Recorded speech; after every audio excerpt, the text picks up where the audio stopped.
ছাত্র আন্দোলনের পর দেশে চলছে খোলস বদলের রাজনীতি। গত ১.৫ দশকে আওয়ামী লীগের ছত্র ছায়ায় যারা নানান সুযোগ সুবিধা নিয়েছেন তারাই এখন দল বদলে বাড়তি সুবিধা নিতে ব্যস্ত। এ যেন নতুন মোড়কে পুরনো নেতা।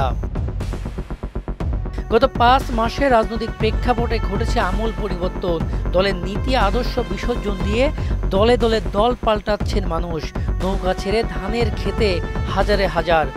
বিগত ১৫ বছরে কুক্ষিগত করা অনাচারের টাকা দিয়ে নতুন দলে জায়গায় করে নিচ্ছে সন্ত্রাসী আর অত্যাচারীরা। সম্প্রতি দেশের বেশ কিছু গণমাধ্যমে এমন সংবাদ উঠে এসেছে।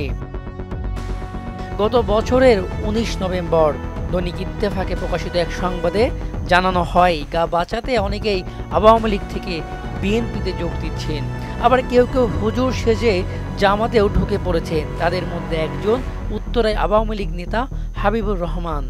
ঢাকা ১৮ আসনের সাবেক এমপি হাবিব হাসানের মামা তিনি।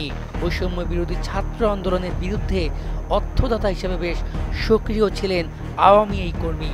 কিন্তু গত ৫ আগস্ট সরকার পরিবর্তনের পর সঙ্গে সঙ্গে হয়ে গেছেন বিএনপির সমর্থক।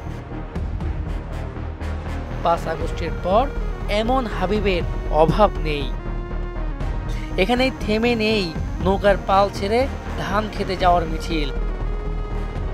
গাইবান্ধা, জামালপুর, উত্তরা, পূর্বাচল সহ সারা দেশেই চলছে এমন খোলস বদলের রাজনীতি।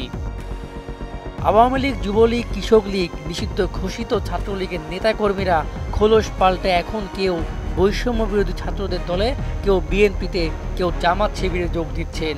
কেউ কেউ সরাসরি যোগ না দিলেও সখ্যতা রেখে চলেছেন।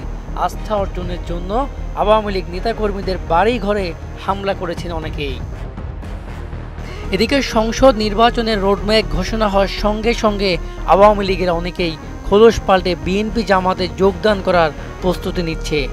বিএনপিতে যোগদান করা নব্য হাইব্রিডরা নিজেদের ইমানি পরীক্ষা দিতে আওয়ামী লীগের নেতাকর্মীদের বাসাবাড়ি, অফিসে বা দলীয় কার্যালয়ের হামলার নেতৃত্ব দিচ্ছেন বলেও জানিয়েছে দেশের শীর্ষ সংবাদ মাধ্যম।